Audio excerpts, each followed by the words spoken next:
Gaurkoan etorri gara sortutik eta azken batean ezker abertzalearen izenean gure babesa agertzera eta txalotzea Ipar Euskal Herriko gazte mugimenduko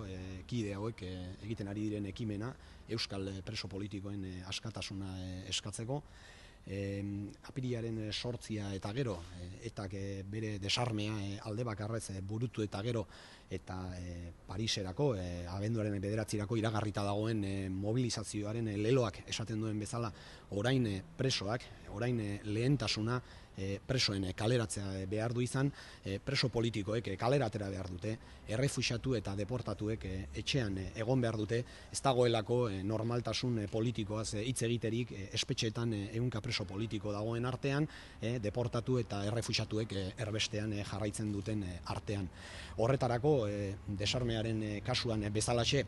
zinbestekoa da gizartearen mobilizazioa, beharrezkoa da gizarte eragileen, gizarte zibilaren eta herri honetako instituzioen arteko elkarlana, esan bezala lehenbailen preso politikoak kalera atera ditzagun, errefuxiatu eta deportatuak etxera itzul daitezen. Desarmearen kasuan azkenerako herri mobilizazioak gizarte zibilaren ekimenak lortu zuela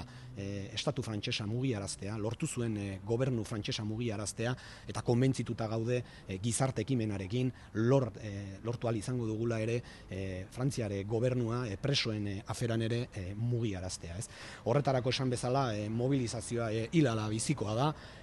gisa honetako ekimenak biderkatzea ezinbestekoa da eta zehazki oso importantea izango da abenduaren 9 Pariseren iragarria dagoen mobilizazio erraldoi hori. Beraz, dei egiten diogu euskal gizarteari abenduko 9ko mobilizazio horretan parte hartzera eta dei egiten diogu halaber egunotan